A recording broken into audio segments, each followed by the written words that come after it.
Association programming seemed like such a rational guy in every other way. My coworkers and I had a good laugh at a summer intern who exposed a wicked theory about success being a function of the neighborhood you choose to live in. His plan was to get into the best apartment he could afford in an upscale neighborhood, no matter how many roommates that might require him to have, and then let some sort of vague magic do the rest.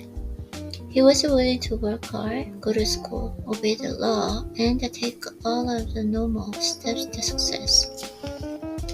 But he figured that could only take him so far.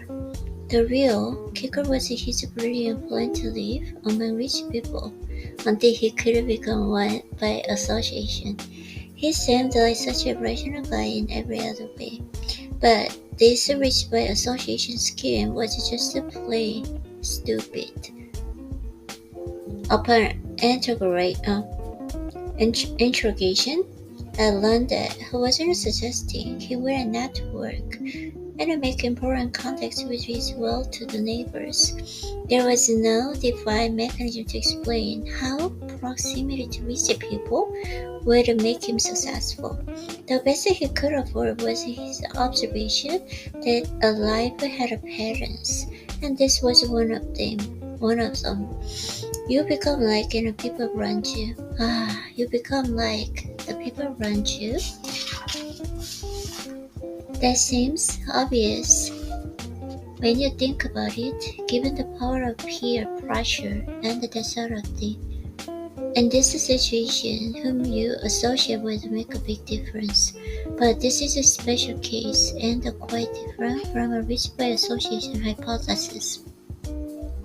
Still, there was enough similarity between the two cases that it began to register with me as a potential patterns. Still, that's very different from the rich by association theory, which has no obvious mechanism.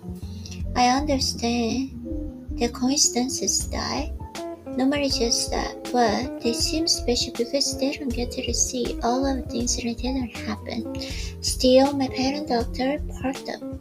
There was two guys who worked with me and ended up following a similar model. Did their proximity to me matter in some way, perhaps by example or inspiration, or would they have written books anyway? There is no way to know. I think it did.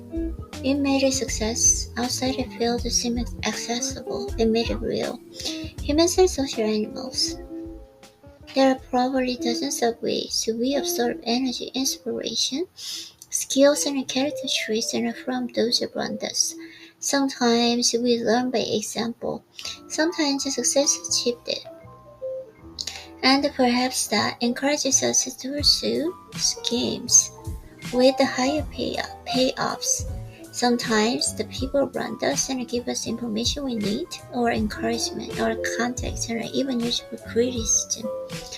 We can't always know the mechanism by which others change our future actions, but it's pretty clear it happens, and it's important.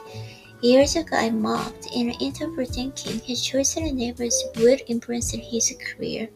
If he's reading this, I'd like to offer my apology.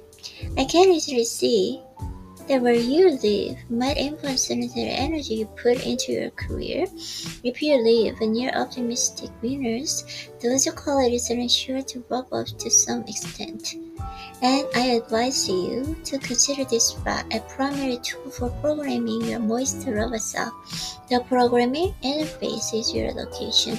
To change yourself, part of your solution might involve spending more time with the people who represent the change you seek.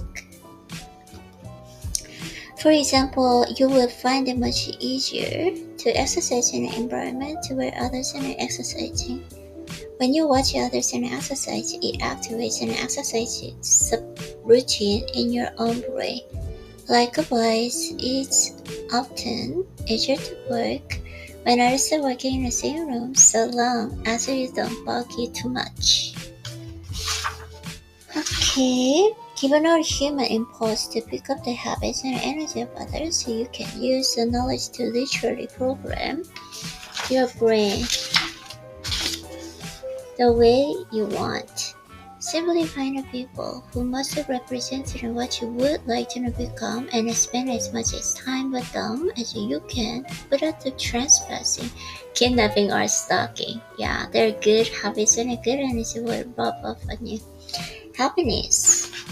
The only way, pleasure, sensation, diet. Yeah, I don't know this. Always I watch my diet. That's why fitness always do that. So I need to explain about that. Luck. Okay, final affirmation of profile. Okay, against that. A final note about affirmations. I know from experience that the readers of this book will be disproportionately interested in stories about affirmation. I'm sure I will be programming the visual more than both. So let me answer these inevitable objections in advance. When I speak of affirmations these days, I try to stay as clear as possible that they appear to have beneficial value.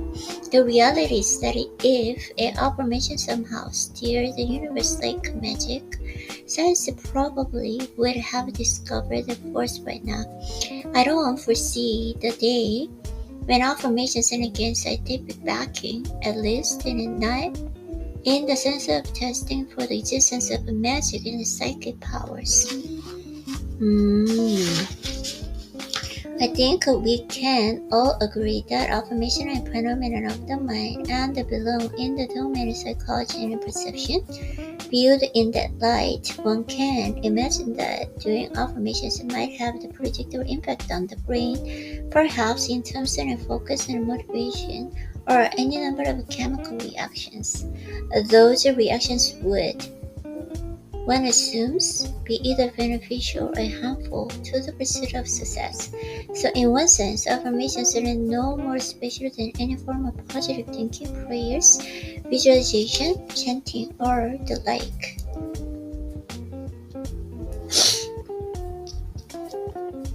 That said, I can tell you that in my case, affirmation appear to have more power than one might expect from positive thinking. The illusion is that the world itself is in a change to satisfy the affirmation. Allow me to offer some explanation of why affirmations appear to be influencing more than just a person doing them.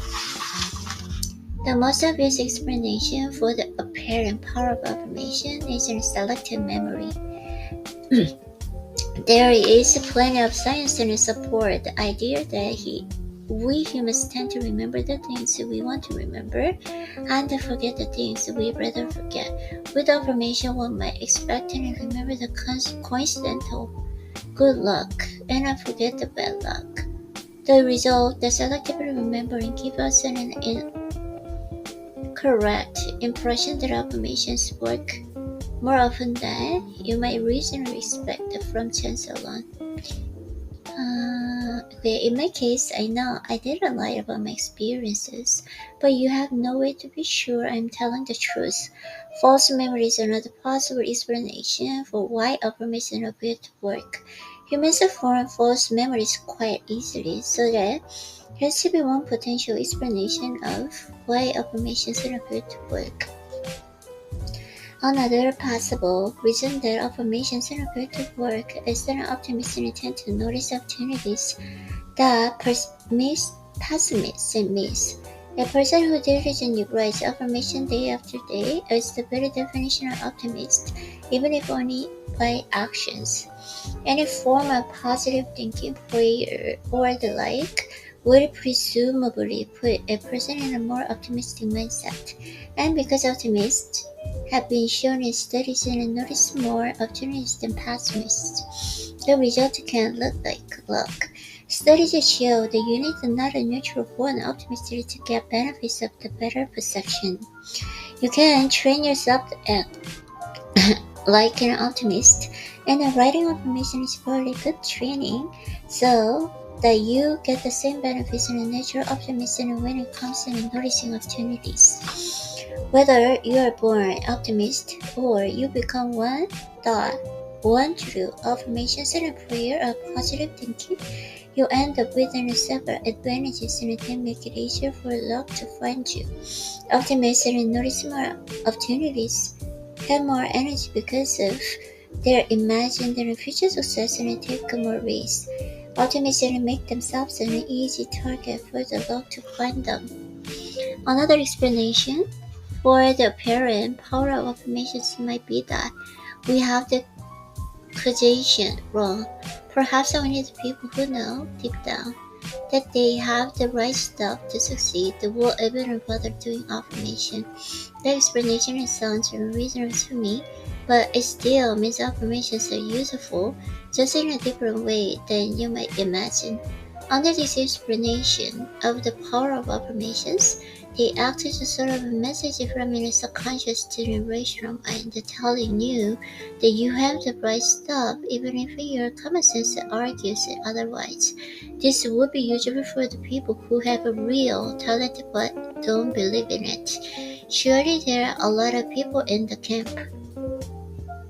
Another possible explanation for the apparent power of affirmations is that our tiny human brains have not evolved to the point where they can give us an accurate impression of our reality. Instead of our little brains create illusions and survival benefits and some sort of internal consistency, nothing more. We know the brain creates illusions because there are so many competing illusions in the world. To put in the simpler terms, affirmation might work for the perfectly logical reasons that our brains aren't equipped to understand. Or retaliate that I have no objective information to suggest that affirmations work for me or that they might work for you. And please don't email me to ask the detailed instructions and affirmation so you can do it right. I think a deep and a consistent focus on what you want is all that is required. But that's just my gut feeling. I would consider doing affirmation in a system that helps you to focus, boosts your optimism and energy, and perhaps validates your talent and a drive that your subconscious always knew you had. If you plan to try affirmations, then I recommend keeping your objectives broad enough to allow some luck. It's probably better to affirm future wealth than to try to win a specific lottery. Humans will always think in terms of goals. Our brains are wired that way. But goals don't make sense only if you also have a system that moves you in the right direction. I believe I tried affirmation on a number of occasions, and the results that I remember, or think I remember, appear to be borderline miraculous. To me, affirmations are an ongoing mystery. All I know for sure is that I've never heard of anything being harmed, emotionally or otherwise, by affirmations. I tried affirmations out of curiosity and because they're free. I didn't need a better reason. Now you know what I know. Affirmation, yeah.